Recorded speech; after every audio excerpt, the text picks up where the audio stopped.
So, hi guys, welcome back to my YouTube channel for vlog for today. Magkukuha tayo ng malunggay para meron tayong uulamin bukas. So tara, ipapasyal ka namin sa aming farm.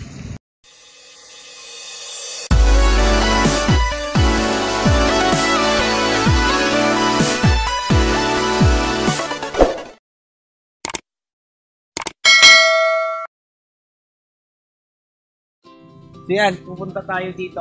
Yan, titingnan natin yung mga tanim natin.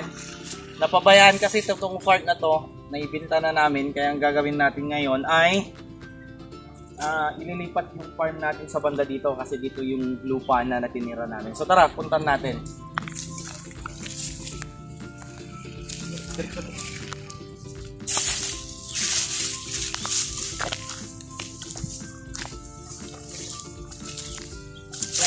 Muna natin hindi nililinisan na ang ating magulang, hindi makakalat itong ating dapat nililinisan natin kasi ito ay lakatan.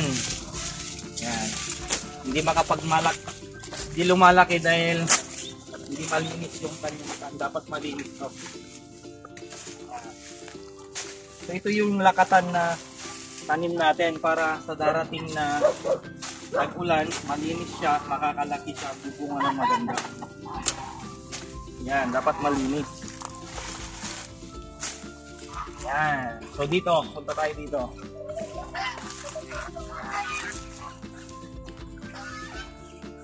Ano nangyayari kapag hindi malinis? Tingnan natin. Hindi malinis yung lupa. Hindi malinis yung paligid, ang lilit yung bunga. Yan, ininan nyo ang liit yung bunga niya. So dapat linisan natin to. So puro lakatan to. Pag malapit na ng tag-ulan, maglalagay ulit ako. Magtatanim ulit tayo ng lakatan. So ito, ito tayo dito. Ito lakatan ulit pero hindi ba yun?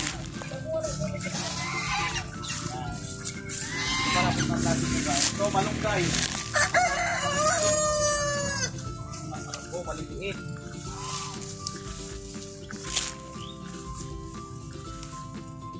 So itong parte yung lupa namin. So ang gagawin natin dito, i-develop ulit natin na farm. So may kunting maliit na swimming pool para may magre-rent, maganda. So yan oh, maraming bunga.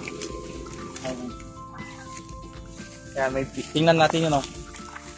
Ito malalaki pala yung bunga niya.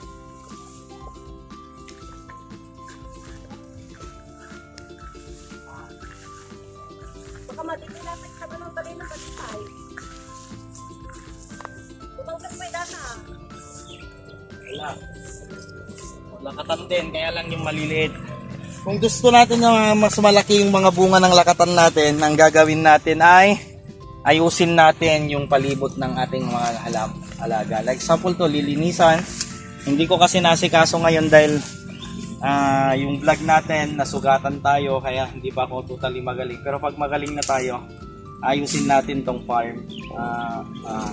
Lalagyan natin ng magandang mga kubo, tapos mga lalagyan natin ng kulungan ng mga manok, mga prutas itatanim natin dito. So yun yung kagandahan ng ating mini farm. So yan, malunggay, may malunggay, tanim nila mami to.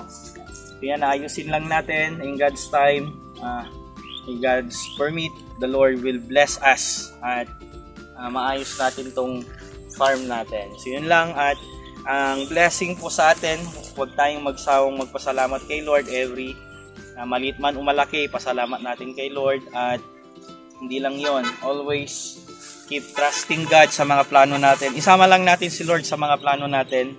Sama lang natin si Lord sa mga activities natin, and God will bless us. At importante, maging honest tayo, sama natin si Lord at magtiwala tayo sa Kanya. So tara, tingnan natin. Mami, yan na yung nakuha namin. Yan. Ito na naman, ang gagawin natin dito sa farm, itatanim ulit natin ito. Itatanim ulit natin itong buwal. Itong nabuwal na to, itatanim ulit natin kasi malapit ng tag-ulan. So yung gagawin natin, itatanim natin. So hanggang dito na lang, tinan nyo yung nakuha namin. napakadami harvest time. And God bless us all, and to God be the glory. At yun lang, don't forget to share, subscribe my channel, and see you next vlog. Tila.